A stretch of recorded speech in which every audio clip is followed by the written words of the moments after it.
All right, welcome to another Sales After Dark because money never sleeps. Man, listen to me. Listen to me. I got something good tonight, man. I'm going to blow your mind. I'm going to blow your mind. Notice, I didn't say I think I'm going to blow your mind. I'm declaring I'm going to blow your brain up like that today. I'm going to show you some stuff that's going to really rock your boat. So anyway, if you're watching this on the replay, fast forward 5 minutes or so because I got to say hi to my friends. Let me just jack up the Sales After Dark up here because I got some, like I said, I want to show you some stuff today. Tonight you're about to see some stuff. I mean, what I'm about to show you, I know you have not seen. What I'm about to show you is the future of relationship selling. You've not seen this. I'm telling you, you're going to be glad you're here. And for those who aren't here, they'll figure it out one day. But anyway, let's say hi to my peeps here. Let's see who's in the house. Man, guys got a lot of comments, man. All right, let me see. All right, got to put the glasses on. Let me see.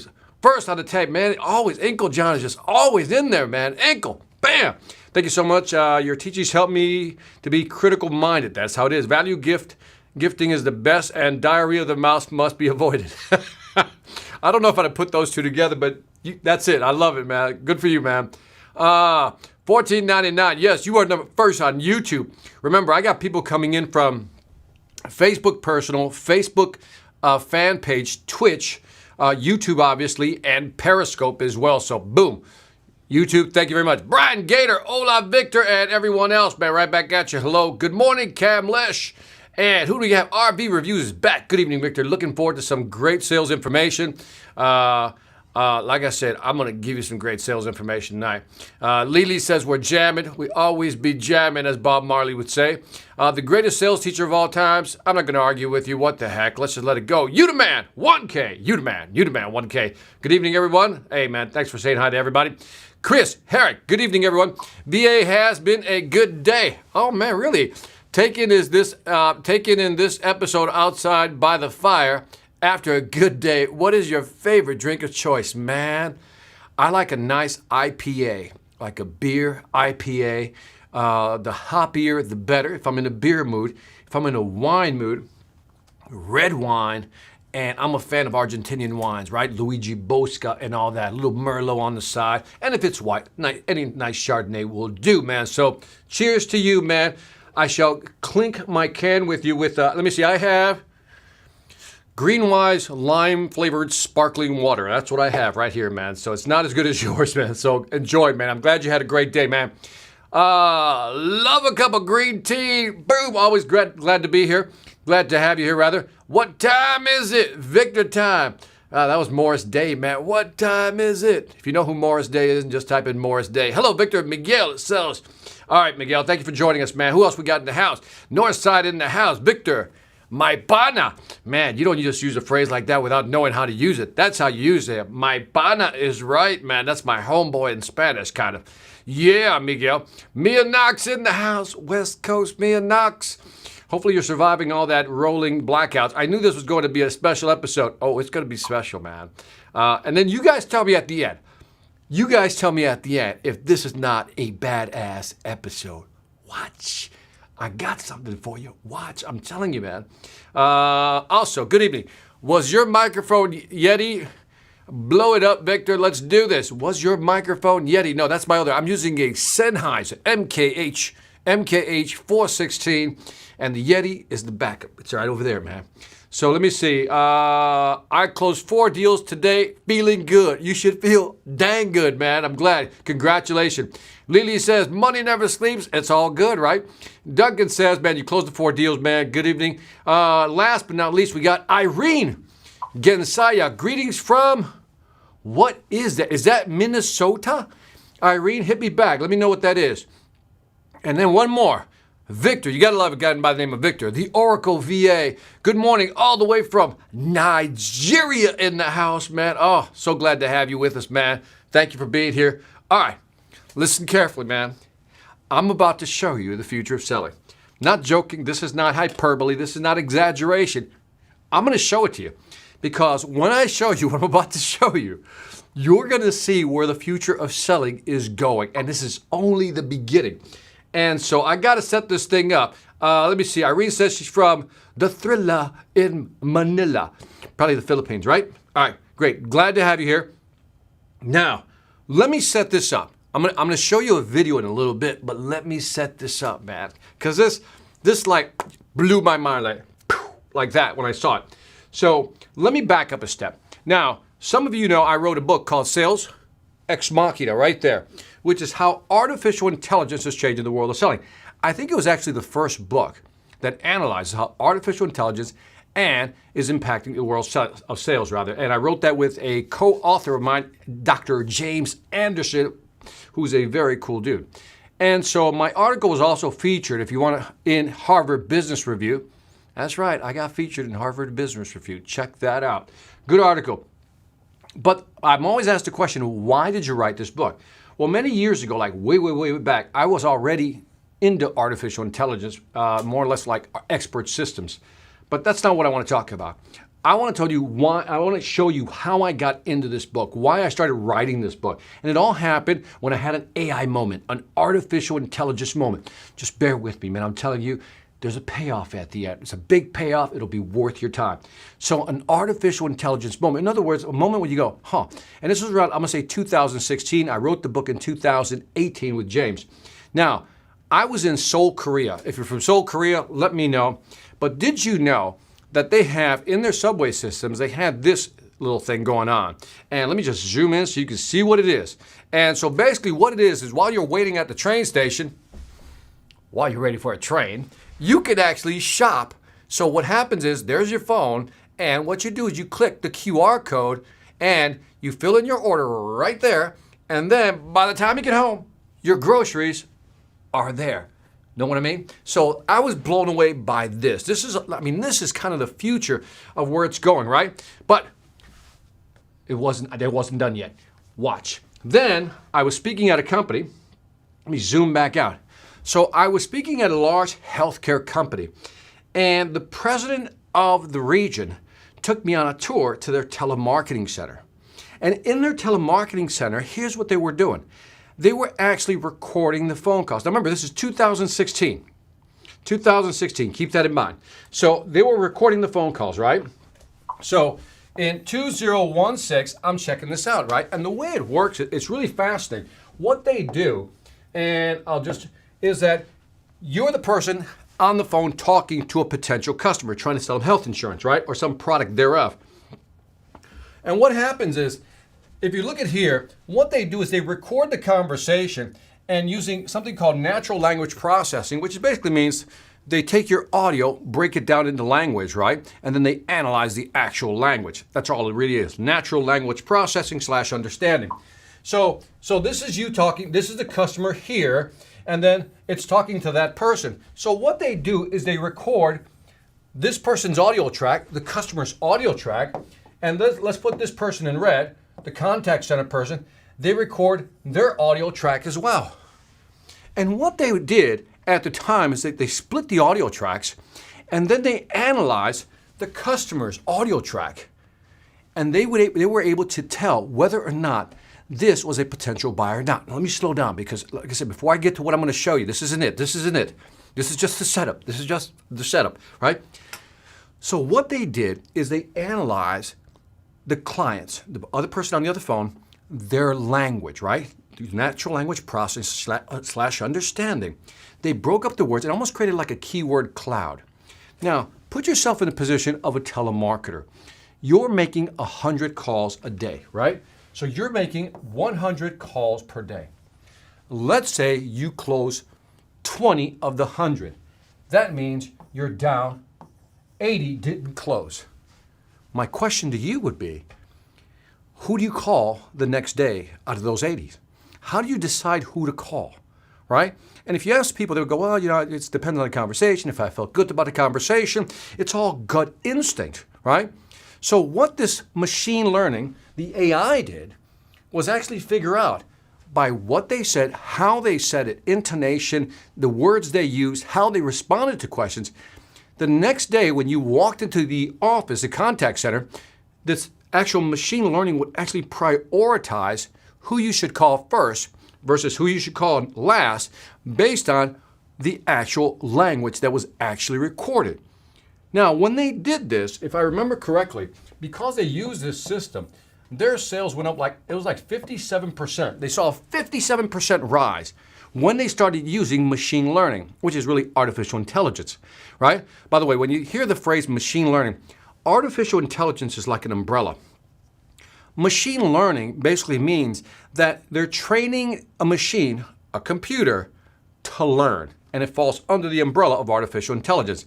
Under that umbrella, you have natural language processing, you have visual recognition, and all kinds of other stuff. Okay, so all you need to know right now is that the thing was actually trained, the computer was trained to learn who would buy it, who would not buy, based on what they said and how they said it, right? And I remember I was just so blown away by this, because a 57% rise, or lift as they call it, in sales is significant. And so this was, again, 2016. I'm like, well, that's Cigna, that's a large company, wow, right? And they had about 100, 150 people in the call center. So you can imagine, let's just say there's 100 people in the call center, each making 100 calls. If my numbers are right, that's about 10,000 calls. Now, this is fascinating because this machine would allow you to figure out who you're going to call. Let's say you're calling somebody right now. You call 10 people today. You call 10 people tomorrow. You call 10 people all the way through the end of the week. You got 50 people you called, right? So you got 50 calls you made. You closed 20% of those deals, which is 10. Leaves you 40 calls, 40 people you didn't close. How do you know who to call first? Who's more likely to close? Most of us, again, would lean towards, well, this person sounded friendly, liked it, we're interested. We'd have to use gut instinct. The great thing about the system is that, the machine did it for you. The machine was learning through every interaction, through every transaction, people who bought and didn't buy, the machine learned to get smarter, right? The problem was, 2016, you couldn't afford it. You simply couldn't afford these systems. The investment was in the hundreds of thousands of dollars, so you couldn't afford it. You couldn't afford it. Until now. Yeah. So, I'm doing some research, and I'm researching a new book, right? It's the follow-up to that one right there. And as I'm researching the book, I come across this thing. Now, the company is called Cogito, right? As in, cogito, I think, like cogito ergo sum. I think, therefore I am. Cogito in Latin means I think.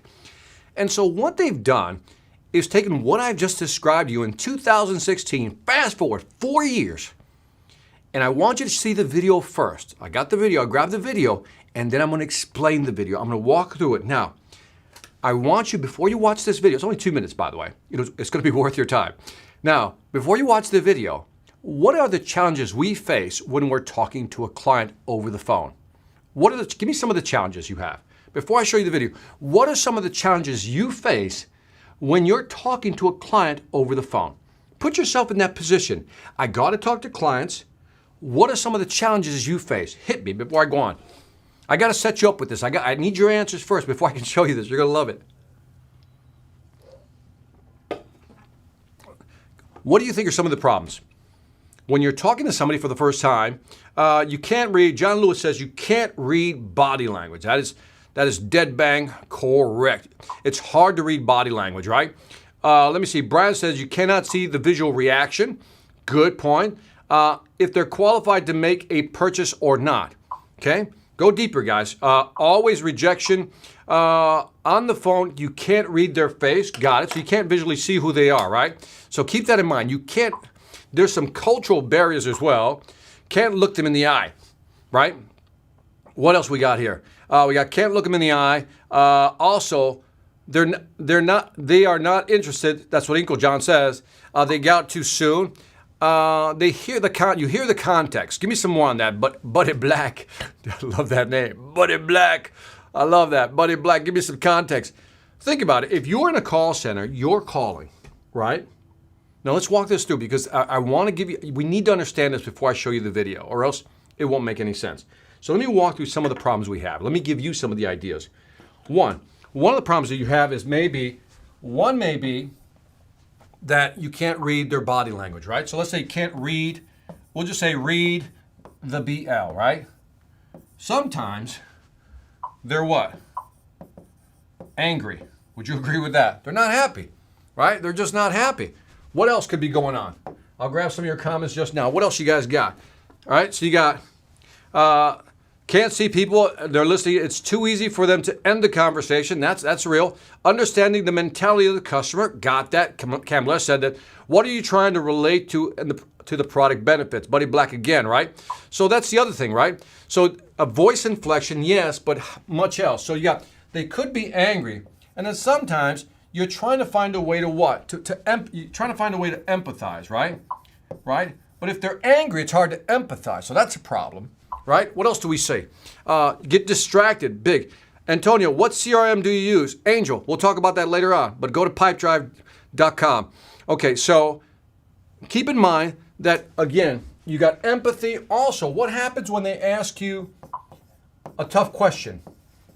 How about when they ask you tough questions and you don't know the answer, right? Or sometimes when you're talking to the customer, does this happen that you forget to mention something important?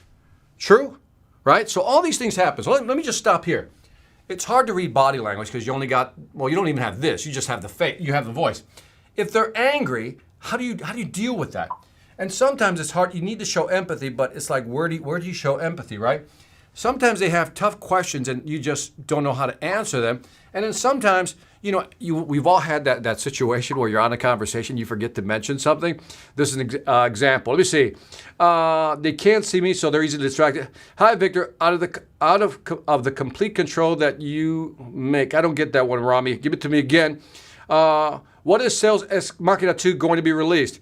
Probably in 2021. So focus on this because this is important. So would you agree? Give me a yes if you agree that these are at least 5 problems that you'll face when you're talking to somebody on the phone, right?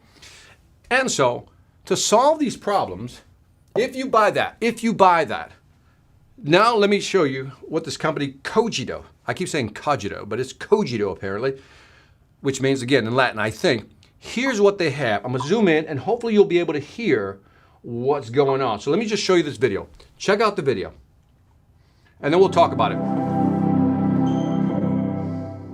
Cogito combines decades of behavioral science with artificial intelligence and high-performance computing to deliver live guidance and comprehensive conversational insights.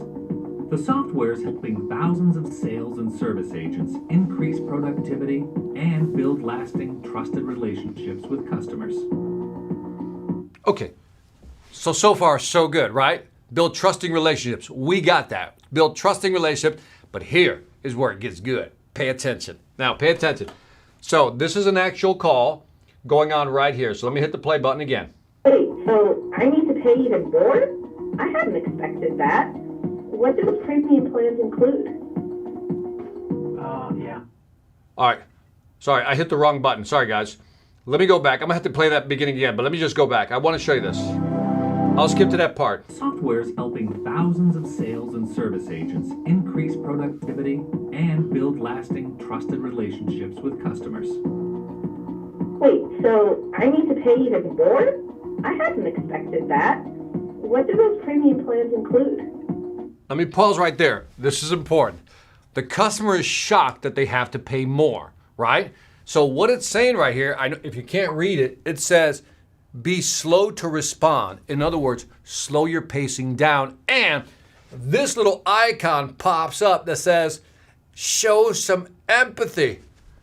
It's telling you to slow down and it's telling you, show some empathy at this very moment. Let's go on. Yeah, I know it's a bit unexpected. I'm sorry about that. It's just not currently offered as a standard feature. Cogito is the only solution that performs streaming analysis of conversational dynamics, such as mimicry, consistency, turn-taking, tone, and tenseness. Now, this is where it gets really good. You see these icons right here? Look at what they say. This might pop up during the conversation. It says you need to extend the silence, which means don't answer so quickly. It tells you when to do this. It'll tell you be slow to respond. It'll tell you to speak slowly if you're talking too fast. Speak quicker. energy cue, like, come on, man, let's get that thing up, man, because you're sounding really dead on the phone, right? By the way, extended overlap means you keep stepping on their conversation. In other words, you know how sometimes you know what people are going to say, so you just kind of jump in and don't let them finish? This is saying, basically, you're interrupting them. So it reminds you not to interrupt. Empathy cue, we already talked about that. Show them some love. Let me continue. It's a short video. Intuitive in-call notifications enable agents to speak more confidently, concisely, and compassionately. An automatically generated experience score alerts agents to the customer's sentiment, helping them adjust their speaking style for better outcomes. Cogito systematically learns the behavior of the highest performing agents. And now, it then scores all the people who are selling over the phone to give you the high performers versus the low performers. provides automated guidance to help all agents perform like the best. Cogito monitors agent performance and customer experience on all in-progress calls. Yeah. Now, by the way, right here are the different salespeople, but notice that right here, it's the full conversation, who's talking. It highlights calls in which a supervisor may choose to observe or intervene to say. It's safe to say that Sally is in trouble. Bad score. Bad score. A customer or help an agent. A live dashboard shows the behaviors at which agents are excelling or highlights. Now notice, for each salesperson, it'll tell you where you're doing well and where you're doing poorly depending on these items right here to provide guidance. Those which require attention. Cogito instantly delivers unprecedented insight into an agent's performance and the customer's experience for all phone conversations. It empowers sales and service teams to predict and address customer trends and agent coaching opportunities. Cogito is helping the world's most successful enterprises. All right, good enough. We don't need to go into the rest of that. Tell me what you think of that. Because that to me, I don't know about you, maybe I get too excited, but that's mind-blowing. Because all of a sudden, John Lewis asked me, is Cogito? I think they keep saying Cogito. Sounds almost Japanese. Cogito. It's not publicly traded. I checked that out also. Great minds think alike. You and I, John Lewis, we think alike, brother. So everything will be quantified and measured. That is correct, Jeffrey Anthony.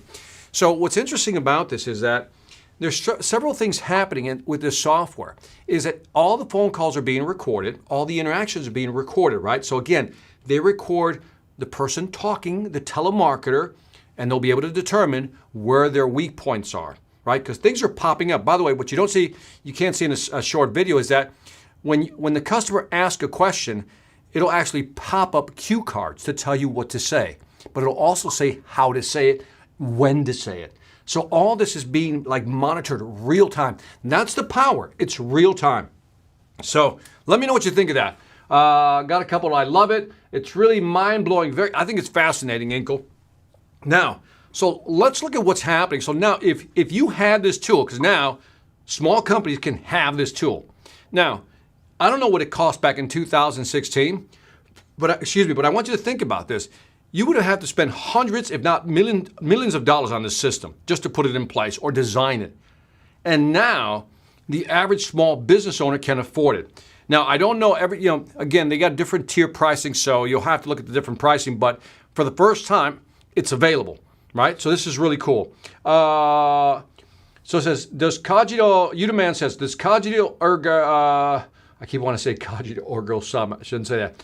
It says, let me see, Udaman says, does Cogito focus on specific words or phrases spoken by sales? Yes, absolutely. So the algorithm behind this, and I'll get to that in just a bit, Inkle, Udaman, is very fascinating. And I'm going to give you some resources where you can do more research on how they're actually doing it, if you're curious, if you want to be a nerd.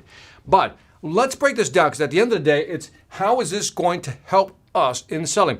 So the first thing is, one, as a manager, you now provide active coaching. Now, this to me is interesting because active coaching means in the moment coaching. In other words, instead of having somebody look over your shoulder, watching what you're doing, the system will be guiding you. It'll tell you what to say, when to say it, and then how to say it. So the system will be doing it. So this is the best type of coaching. Now, what's interesting is if you're a sales trainer and you work with contact centers and you work with people on scripts, your job is going to be gone, right? Because the machine is going to be able to do active coaching in real time. I mean, think about that for a second. The feedback is immediate. People are learning quickly and in the moment. And so it's a mind blow. That's number one. So benefit number two, when you're looking at trying to sync up with the client, because that's what this is all about. So this is all about CX, right? By the way, if you're not understanding the phrase CX, customer experience, you need to beat that into your brain. This is the future of selling online. And by the way, B2B or B2C doesn't matter. It's the customer experience. So when you're looking at the customer experience, you got to think about it. If you're talking to a client and all of a sudden you're able to sync up, because you ever have those conversations, I should say it like this, you're like right here and the customer's right here, you're just not connecting. And what the system is doing is trying to auto-correct you so you actually sync up. And when you sync up with the customer, what do you think that does? It increases your close rate. So when they looked at CX, they looked at, you know what a net promoter score is? A net promoter score is defined like this. When you call somebody, it's how likely are you to recommend our company to somebody else? And if you're from, I believe I got the numbers right. If you say from 0 to 6, you're called a detractor. That means you're not really going to promote them. If you go from 7 to 8, you're what they call a passive. A passive is a person who likes it but's not really going to tell anybody about it. But if somebody gives you a 9 to a 10, that person is considered a promoter, and that's what you want. And what this does is because they started using this system, depending on which study you believe, net promoter scores can go as high as 28%, right? I should say up to 28%. Now that's significant for a lot of companies. If your net promoter score goes up, means people what? Love you more. They're going to share your name with somebody else, and they're also going to what? Stay with your company. So retention, remember we talked about retention? Retention is important, but the system is just fascinating because if you can increase this, that's super. Marketing loves that. The last one, and I think this is the interesting part, is the data they're collecting. Now, what data do you think they're collecting? Oh, let me just share with you what I think they're collecting. Let me erase some of this, right? When they're collecting data, what they're collecting, so you'll get it, what they're collecting is based on what you're saying, how you say it, the questions you're asking, the system will kick out two things. We'll call them two signals. One is, well, I should say three. One is, will you buy? Question mark. Will you buy?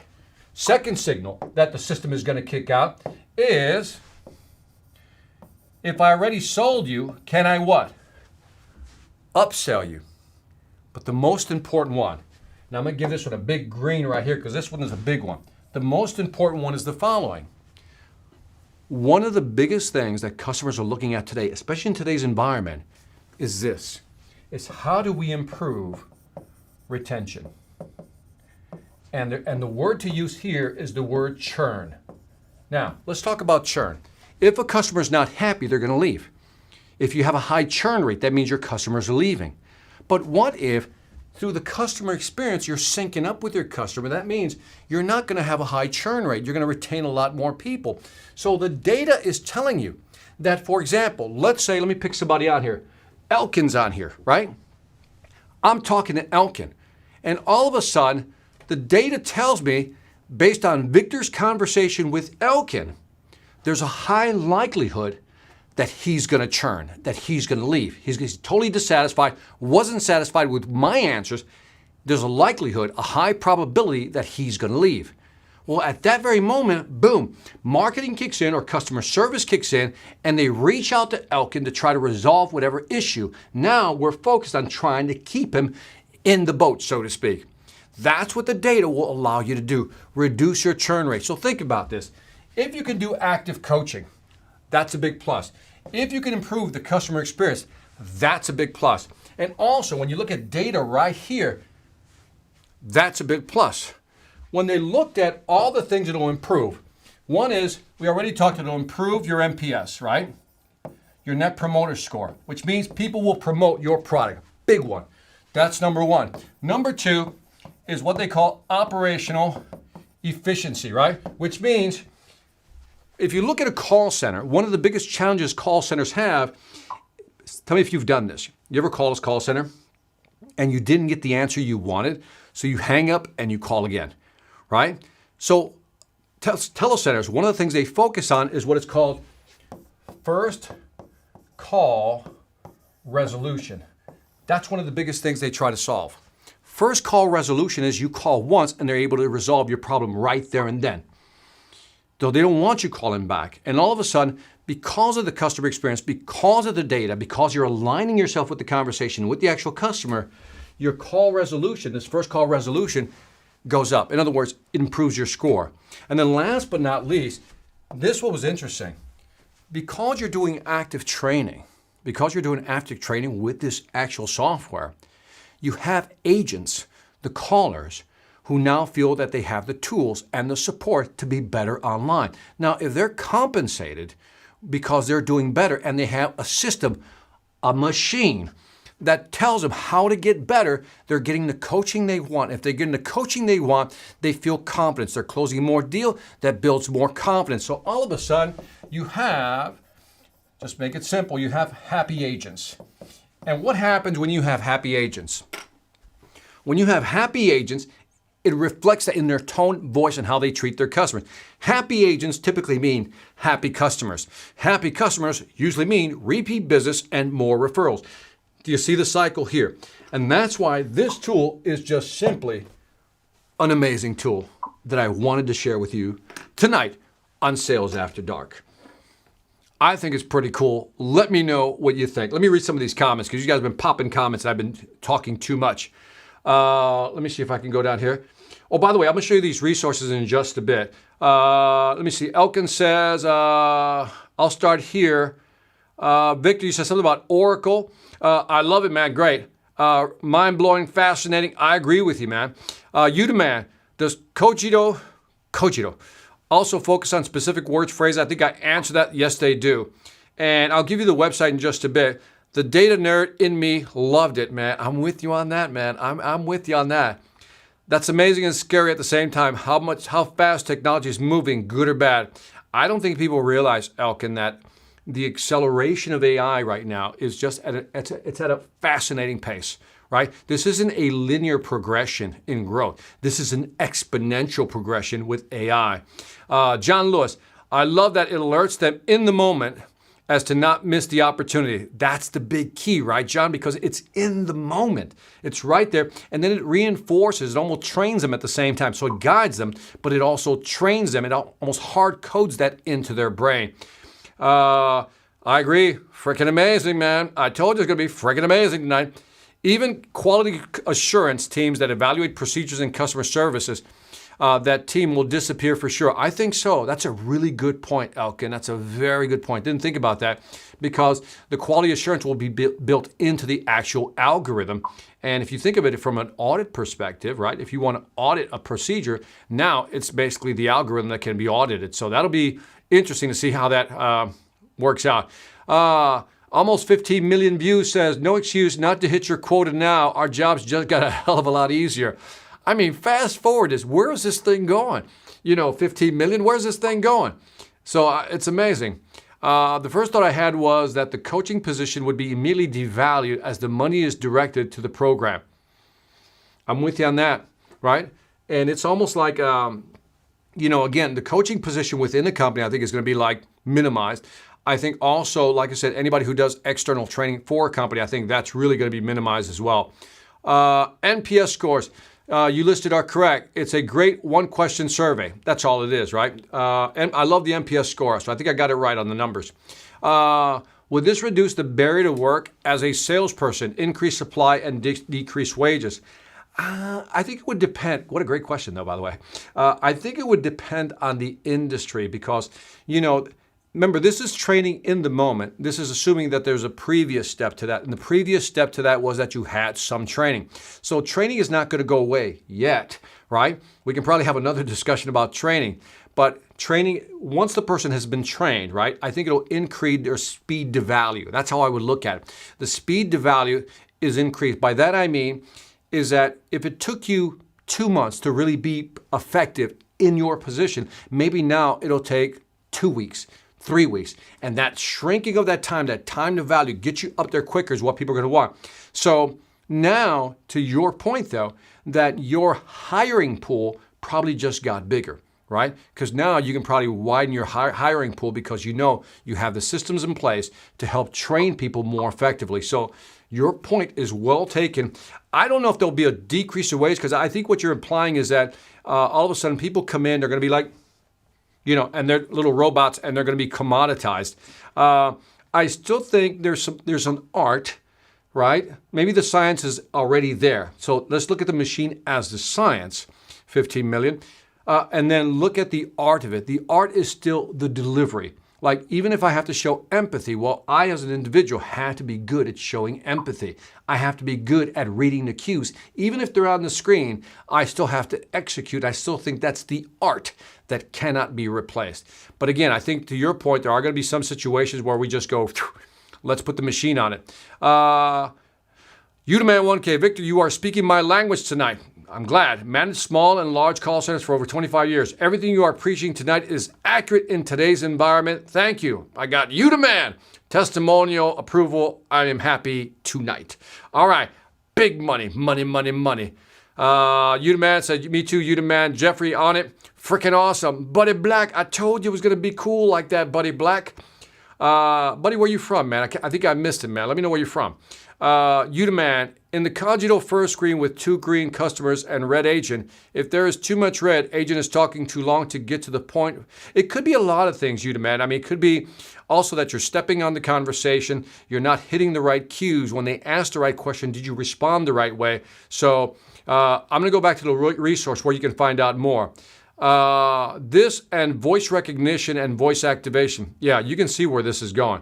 Inko, I missed your comment here. How long do you coach someone before you let them go? Some are just uncoachable because of their attitude. I think it depends. I think it's one of those things where it really just depends on the person, you know. Any coach will tell you they're always analyzing, measuring. Is the person coachable? I mean, that's usually the phrase, right? Are they coachable? I told you to do something. Did you do it? I always say that for an interview. If you're going to interview somebody, tell them to do a 5-minute presentation. I've said this in the past. Tell them to do a 5-minute presentation. And if they do the 5-minute presentation and you see some errors in their presentation or room for improvement, then give them some feedback and then say, all right, go think about it for 20 minutes and come back and do the presentation again. And then you can analyze if they actually implement any of your ideas. That'll tell you if they're coachable. So your point is well taken. Your point is well taken. So Jeffrey, 100% gotcha. Vic, do you think AI will, after some years, replace agents 100% after reading billions of conversations, like fully automated? Yes, I do.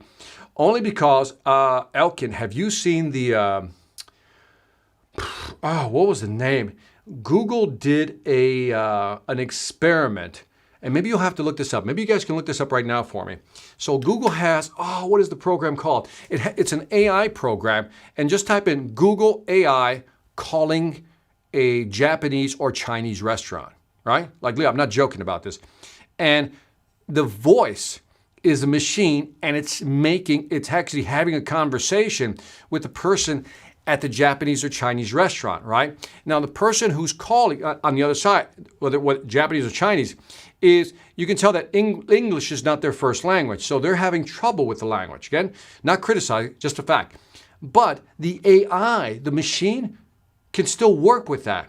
But what's even more fascinating is that the machine actually does, It actually has those little fillers actually in the conversation.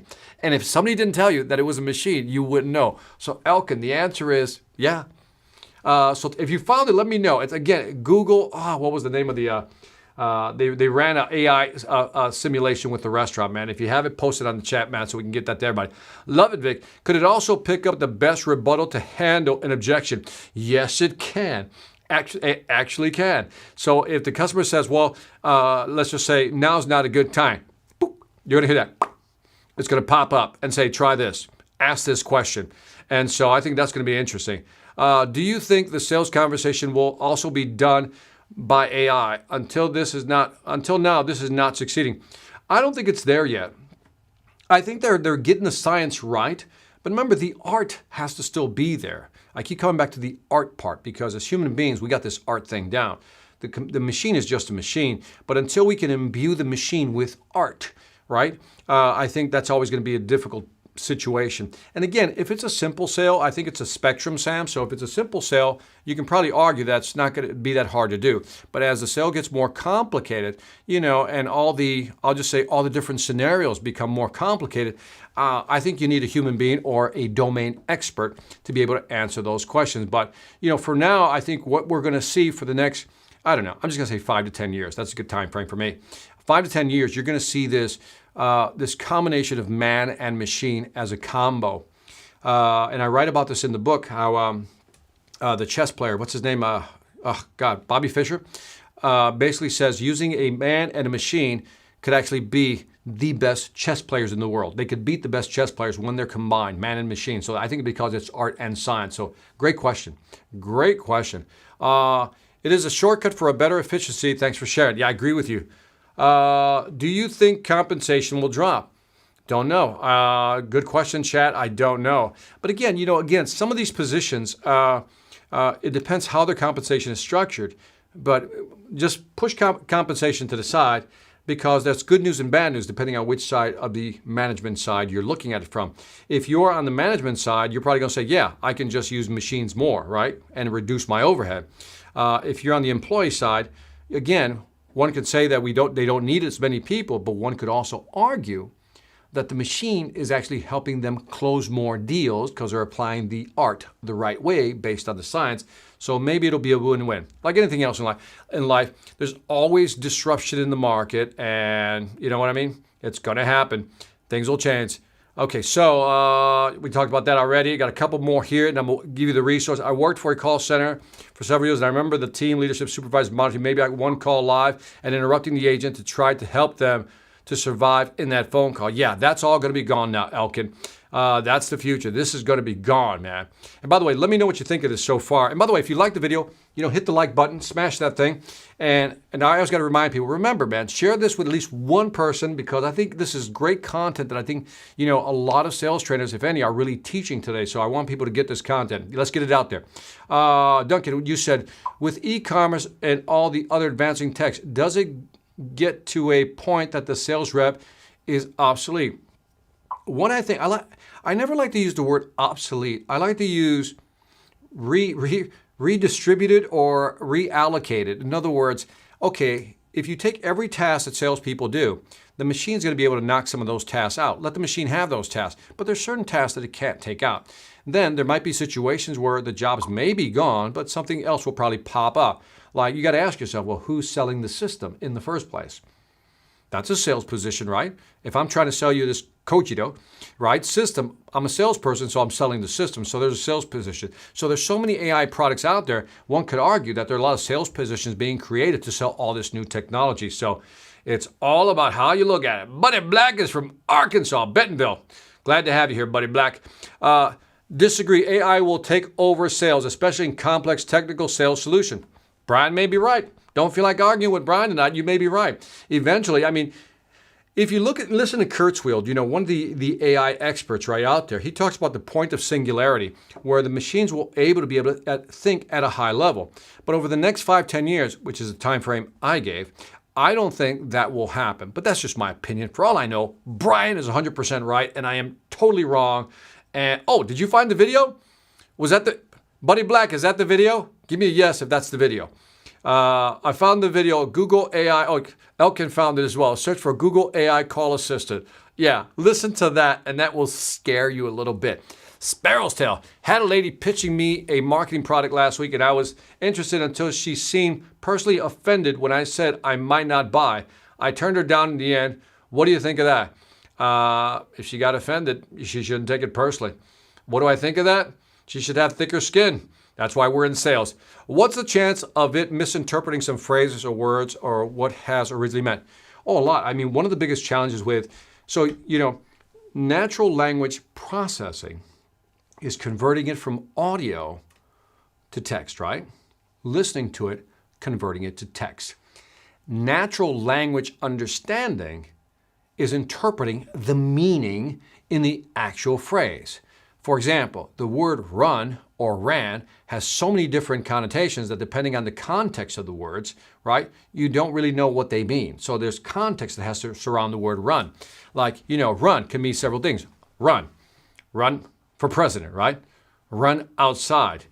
The market had a run, or at the store there was a run on toilet paper. Run has so many different ways you can interpret it. But the machines are getting to the point where they can actually understand context. They use algorithms like, just to totally bore you if you want to geek out on this, like something called bag of words algorithm that allow you to figure out what the context is. So again, years ago, you would have been absolutely right, Rod, but I think it's less likely today. Still happens, but I think the algorithm, again, is exponentially getting better. So I think that's going to be a problem that's going to be gone. Mind-blowing session. Thank you, Elkin, man. Buddy Black said that was the video. I don't know why Run DMC is in here, or I get it. Run. Yeah, see, Run DMC. What did they mean, right? And so it even misspelled words and things of that nature. And the more you study AI and the more you study natural language processing, I think it's more fascinating. Does this understand poor English? Yes, it does. It understands because a lot of us speak incorrectly. Right? We have incorrect grammar, we have dangling participles that shouldn't be dangling, and things of that nature. So I'm sure all that is built. But keep in mind that what happens is that with the way machine learning works is that the machine is set up. In the past, what happens is this, and I think maybe I should explain this, and this will help you really understand the power of machine learning, is that in the past, you had to program, John, all these rules. If someone says this, it probably means that. If someone said that, it probably means this. And so it was too hard to capture every meaning. It's humanly impossible to encode with everything, right? But today, the machines, because of the processing power, the algorithms, that combination thereof, and the data, those three things, processing power, data, and algorithm, the machine can learn by itself. It's almost like you hit the button, you let it go by itself, and it keeps analyzing conversation, and it just increases in intelligence, again, at an exponential rate. So that is not going to be a problem in the future as well. Such as slang. Yeah, it'll understand slang. Absolutely. Best session for data nerds. I think so, man. Cool. Thank you so much, man. Follow up. How do you position a startup ice cream business, a high-end product, a bit pricey? Thanks for so. Follow up. How do you position a startup on ice cream business, high-end product? That's going to take me off another angle. We're going to leave that for another time, man. Let's just stay on this topic tonight because I'm about to wrap up and I don't want to go down another rabbit hole. I believe conversational sales jobs will never be replaced because when customers find out they're talking to a machine, they won't be serious and they will feel belittled. Sam, I was with you, man. I was. A year ago, I was with you on this. I was like, there's no way, until I saw that Google video. And I was like, this is just the beginning. So you may be right. Again, let's agree to disagree that for the next 5 or 10 years, you're absolutely right. But after that, I think all bets are off. I mean, it is advancing that quickly. And I get you, man. I'm with you on that. Just listen to that Google thing. It'll blow your mind. Let me see. We got Brian. Gator says, wow, this could be awesome during calls, but also great at training for person-to-person conversations. Do you agree? 100%, Brian. I mean, the applications, this is why just being aware of this, you're going to be ahead of the game when you're having conversations with people in the sense that you see where this technology is going. And from a job standpoint, from a career standpoint, if I were some of you guys, I'd be looking at this going, let's see where this trend is going. Let's look into this thing because this is a disruptor. As some of you already commented, this is going to disrupt business. So some jobs will go away. Some jobs will be created. Who knows what this is going to look like? What if during the response, say empathy, customer stops you in the middle? Does the AI automatically interfere and adjust accordingly? Yes, you got to see the thing. Watch the demo. It's on the website. It's cogitocorp.com, cogitocorp.com. So again, none of this is going to psych the AI machine out. When can we expect Sales Ex Machina number 2? 2021, man. Like I said, I'm putting the outline together now. I kind of know what I want to put in there. This will probably be in there, by the way. Future request, content on B2B merchant services. B2B merchant services. Can you give me a little more on that one, John? I know what merchant services are, but what do you mean by merchant services? And by the way, I really appreciate when people say future requests. I always appreciate future requests because, again, you guys give me ideas on what to talk about next. We are getting closer and closer to transhumanism, machines and AI merging with humans. There you go. I agree with you. I agree with you. I think they'll just stand side by side. Rami, I believe the purpose of any machine support for salespeople is a productivity related and sales roles will never be obsolete. Again, I'm not going to argue with you. You could be right, but I'm just saying that we don't know. And what's going to happen as this thing rolls out and the technology becomes more advanced. Think about this for a second, Rami. Before, unless you knew about this, before I mentioned this, you didn't even know this was available. This is only the beginning, scratching the surface of the stuff that's coming our way. Do you know what I mean? It's going to be beyond our comprehension right now. Right now, I think it's beyond our comprehension of what's coming our way.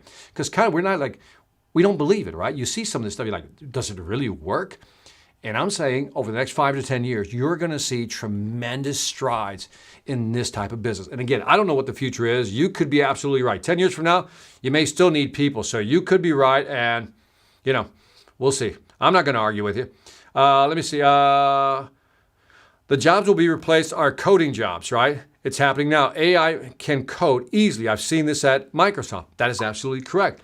The thing is, when you look at, like deep learning, which is, and convolutional networks, these are like some deep learning algorithms that actually program themselves, can code themselves. This is where I think people are not getting my conversation. You're not. I think Sam gets me. Sam gets me because the machines are not learning at a rate that we expect them to learn. They're learning like this. And they're learning to code. They can code. They can write programs already. This is something that was impossible, let's say 5, 7 years ago.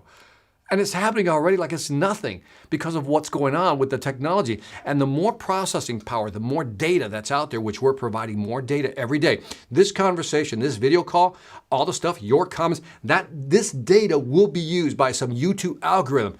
Who owns YouTube? Who owns YouTube? Google. Oh, them again. All this data is being collected and it's just feeding the machines. And the machines are learning at an incredible rate, man. So it's worth thinking about. Let me see. Late in, hello from Gilbert. Oh, you missed it, Craig. Oh, I think we had a good one tonight, Craig. You might want to watch this one on the replay, man. John Lewis back. Content on effective sales process for B2B merchant service sales. Does that help? Okay, content on effective sales process for B2B. It's the merchant services. I'm wondering tell me what your product is. I'll tell you exactly, and then I think I'll understand it. Are you selling point of sale services to companies, or are you actually selling the actual, I'll just say the merchant services that actually take the transactions, right, and grab a little and siphon a little percentage off the top. So I don't know if you're the point of contact or point of sale, or are you the actual merchant service that actually provides the transaction between the point of service and the actual customer and the credit card company. I think that's where I'm lost and I'm confused, but love it, man. Let me see. And by the way, John, if you want to send me an email, man, just hit me up on the website. Go to victorantonio.com and just kind of write it out. And yeah, man, if it's interesting, I'll do it. Appreciate it. What if there's a three-way conversation? Does it recognize different voice patterns and to whom questions was addressed? Yes, it can detect different voices. It'll split it on 3 tracks. I said, in fact, next week, what I might do? I think what I'm going to do for the Sales After Dark is that one day out of the week, if you don't mind, I'll see if you guys like this idea. How about if one day out of the week, I'll just call it like technology night. Maybe Tuesday will be technology night, where I'll show you a new piece of technology, and I'll show you some other mind-blowing technologies and stuff they can do. But the answers to that is emphatic yes. It can actually tell who's talking. And I think Jeffrey Anthony's right. Skynet, Terminator. This is great. Also, how would customers be able to decipher between a real sales and a scam call? Man, this is almost like, like fake videos, right? It's getting hard to tell when something's fake. Have you seen the Tom Cruise, where I forgot the actor's name, but the actor's talking, and as he's talking, his face is turning into Tom Cruise. If you know what I'm talking about, watch that video. And now, and you realize that even in video, we can't even tell if the video is real or has it been doctored. So yeah. By the way, I'm with you. It's going to get scary, man. It's going to get absolute trust makes sales impossible, right? Every time. Yes, I agree with that one. That's an easy one. In my last call center job, I have used a less powerful version of Cogito-like product. Was able to improve inbound call center B2C reps performance to close at a higher rate / commission. So yeah, again, it's a great tool. Card swiper, see? Now that I understand. Okay, gotcha. I'm locked in on you, man. I'm locked in. That's what I thought. Cool. Sales will need to go hand in hand with AI, and someone needs to extract info from the customers. If not, the products or solutions just become commodities. Our role will completely change. I think so. But keep in mind that, remember, today what's happening online is that remember that in one of my last live streams, in the last couple, I talked about the customer journey, right? They go online, they start searching. They're bouncing all over the internet looking for information, and maybe 80-90% into the buying cycle, they actually reach out to a customer. Well, wouldn't it be nice to be able to track that, which they can actually do it, even though it's anonymized? They say they don't know who you are, right? They don't track your name, but they do. And so what's happening is that they're going to be able to figure out what you're looking for. So by the time you call them, the future, I predict, they'll know what's coming your way, or their way rather. John, yeah, email me, man, hit me. Got it, man. All right, I'm going to start wrapping this up. Who makes more money, the salesperson or the AI programmer? Man, tough question, right? Because down the road, we might have neither. Or do you say neither? Great idea. Tech Night. I like Tech Night. I'm with you on that. I think I'm going to do that. I have an idea for a session prospection for entrepreneurs in a testing phase. I have an idea for a session prospection or prospecting for entrepreneurs in testing phase. Dying to see it, man. Dying to see it. Let me see. So you guys like the Tech Night? You like Tech Night? I might use Tech Tuesday. Yeah, I might just do it. Yeah, even me. Well, Mia says yes. So I guess we have to do it. Love the idea. I love the feedback you guys are getting. So, and I'll try to curate some good technology. You guys like the Tech Tuesday? That's very cool, man. I didn't know if I had thought about it before, but I was like, maybe they're not interested. But the fact that you're interested, that's very cool. Future requests: how to get new leads and qualified efficiently. Got it. Registered, man. And by the way, I'll look at the stream later on. I'll see all the comments that you put on there. Like the idea for Tech Night. You're saying, I'm in. Dinero y Motivación says, sí, I'm back. Haven't seen you in a while. Tech Tuesdays, I think we're all in. All right, so final thoughts as I wrap this thing up. Final thoughts for the night are very simple. That it's everything we talked about. You and I can have debates about how fast this technology is moving, whether it can really replace a salesperson. But I think that's the wrong conversation to have. I mean, it's good for, let's say, just having a chat over wine, tea, or beer. But the reality is that it's changing at a pace that you and I can't comprehend. And the fact that the technology is getting to a point where it can sound human, have all the utterances of humans, like, yes. Again, that combined with the power of AI, the algorithms, the data that's being collected, the machines are becoming so smart that I think we'll be surprised in 5 to 10 years what it can actually do and what jobs will be displaced. And I think we're in it right now. We've been in this thing for I'll say 4 or 5 years now. We are in the 4th industrial revolution. This is the AI revolution. It's the 4th industrial revolution. And history will look back at this time frame and says, that's when it began to change. This is almost like, what's his name? Thomas Watts inventing the steam engine, right? Or Gutenberg with the printing press, right? These are moments in time where everything changes. And the algorithms, the processing powers, some of the stuff that Google is doing with their processors, it's amazing the speed at which this is going to increase and be able to actually spit out more content. So that said, what does that leave you and I, right? Because right now we're in these positions and we're saying, well, how does that affect us? Well, for now, I'm going to say to you, there are a lot of tools out there that you can use, little AI tools that you can use. And again, I'm going to leave Tuesday for Tech Night. Tuesday is Tech Night from now on. And I'm going to start introducing some of these tools because if you start seeing what I see, then you may have a different opinion on how fast this is really moving. And then you're going to be one step ahead of everybody else because they're still thinking old school. The game has changed. It isn't changing. It has changed. It's almost like we just haven't, it's like if you know how there's always like an earthquake somewhere out in the ocean, but the wave doesn't hit shore for a day or two? That's exactly what's happening right now. The seismic shift has happened already. The wave is coming our way. It's happened. We're in it. We just don't know it's coming. And those who are unprepared, I think, are going to struggle. So if you like tonight's event, right there, subscribe, share at least with one other person. And again, if you get a chance, check out, do me a favor, the Sales Velocity Academy. Down the road, I'm sure going to add some AI stuff to that, but check out the Sales Velocity Academy. And on that note, I want to thank you for joining me tonight. And we will see you on Thursday. I don't know what the topic's going to be, but I'll be back. This is Victor Antonio, Sales After Dark, reminding you, selling ain't hard when you know how and you have some AI with you.